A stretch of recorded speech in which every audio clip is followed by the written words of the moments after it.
classe e de sociedade. E a disputa não terminou porque ganhou a eleição. Tem gente que se iludiu, agora eu ganhei a eleição. E o capital, e o mercado, né? Pacificar. E os Estados Unidos, tudo feliz que nós estamos no outro campo, discutindo com a China. Olha lá, nós estamos fazendo o Mercosul. Entendeu? Isso é disputa de projeto, como já foi dito aqui. Então o que nós estamos vivendo agora é que eles estão com um passinho na frente. E nós saímos do palco. Aí estava no palco. Não é isso? Saímos do palco. Quem está no palco agora é eles. E tem mais. Nós vamos lutar. Sabe por quê? Porque nós não estamos sozinhos.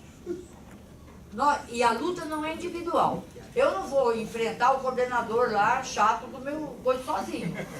Eu tenho que enfrentar coletivamente. Essa batalha é coletiva. Não é individual. Se achar que é individual, eu vou virar um kamikaze, né? Vira um kamikaze, eu vou salvar a escola pública. Não, pera lá. Nós vamos juntos salvar a escola pública. Nós vamos juntos lutar contra a reforma trabalhista. Nós vamos juntos. E olha, nós não estamos sozinhos e eu sou uma pessoa esperançosa. Porque eu já vivi a década de 90, eu vivi a ditadura. E aquilo que parecia impossível, não é. Porque a realidade é contraditória. E as contradições se acirram. E a hora que as contradições se acirram, aquilo que você falava que ninguém ouvia, o cara começa a ouvir, pera lá. Entende? E é assim que é a vida. É assim que é a vida. Eu sou otimista. Agora, que eles estão no palco atualmente, eles estão no palco. Eles estão no palco. Tanto que nós estamos vendo o horror que eles estão representando. Mas eles estão no palco. Tiraram nós do palco. Tiraram nós. Nós estamos aqui reclamando, distribuindo, não é? Mas nós vamos continuar. Agora, eles sabem também que nós somos risco. E por isso eles atacam nossas organizações. E por isso eles lutam para nos dividir. Entende? Porque nós somos risco. Até porque nós somos maioria. Essa que é a verdade. Trabalhador é maioria. Não é isso? Quem precisa da escola pública é maioria. Agora, como é que nós vamos conseguir isso? Conversando com as pessoas. Principalmente agora, nesse momento de eleição. Acho que nós temos que dizer, pera lá, meu amigo, qual o projeto de nação que você quer? Não é isso? Qual o projeto de nação? Ele é chato comigo, então, vocês repararam. Quero agradecer essa oportunidade. Eu coloquei meu e-mail, vocês podem, se precisarem comunicar comigo, eu estou à disposição. Obrigada.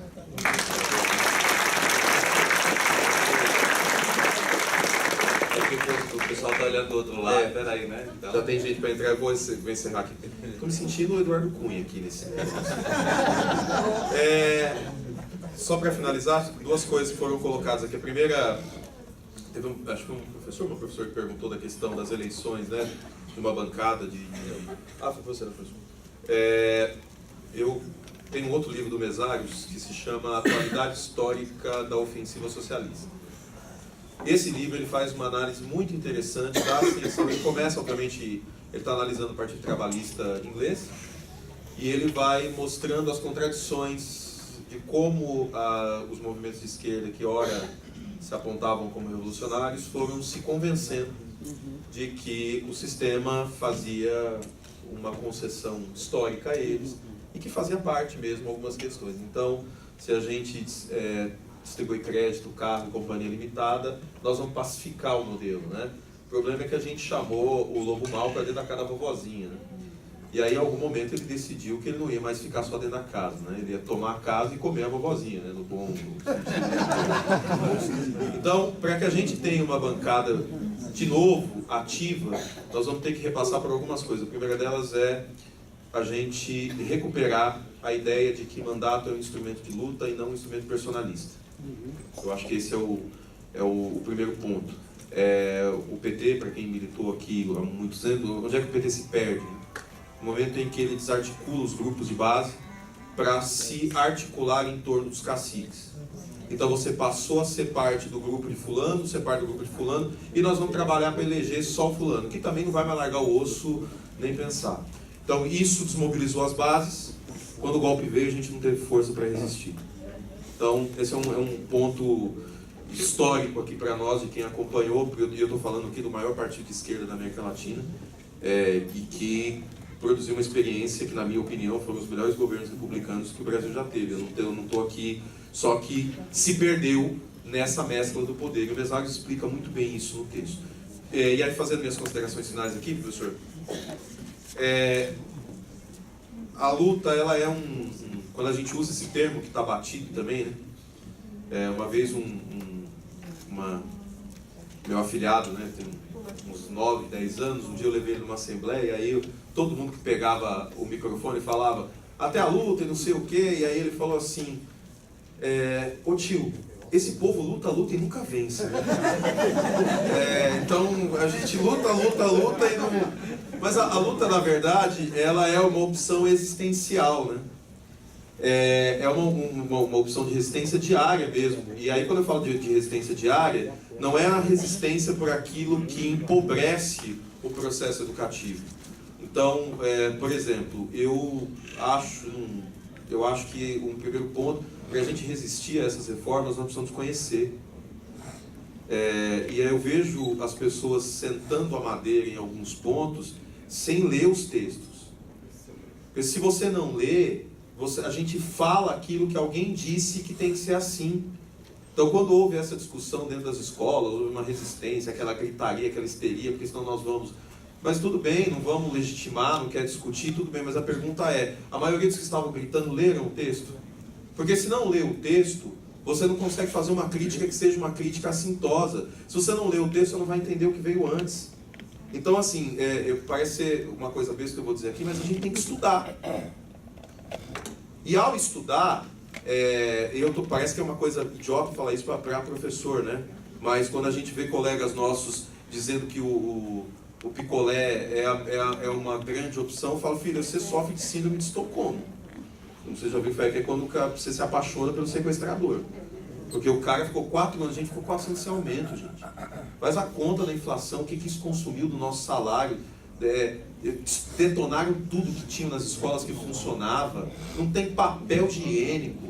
Como é que eu posso dizer que uma coisa dessa... E aí depois nós vamos exigir índices semelhantes ao da Finlândia.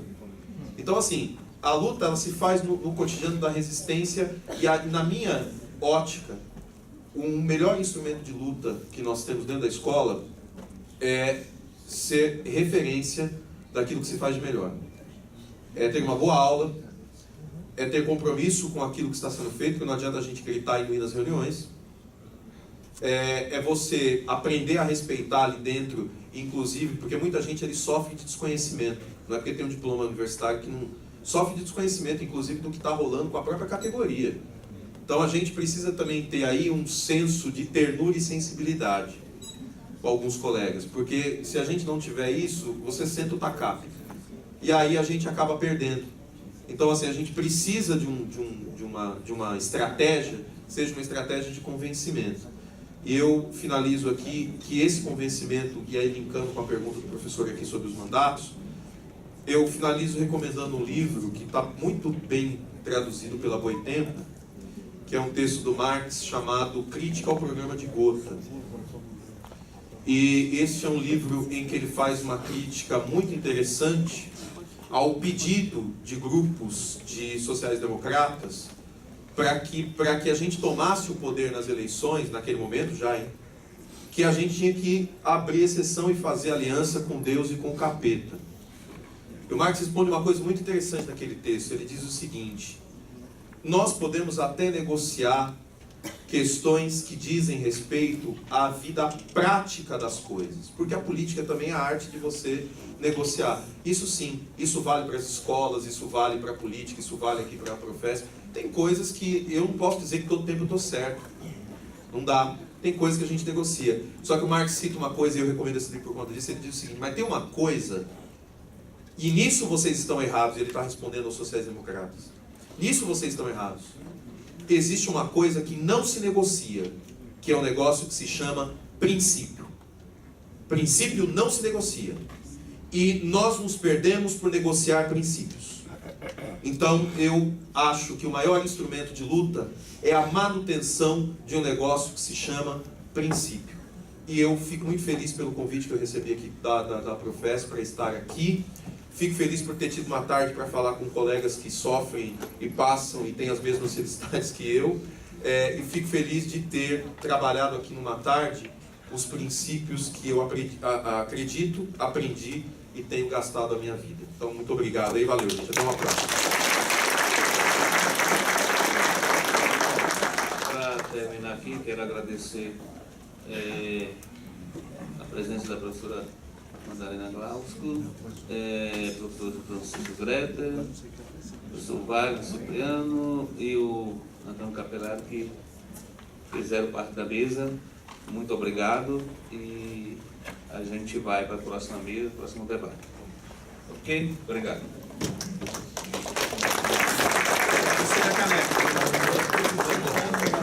Obrigado, eu que agradeço. Vamos aí.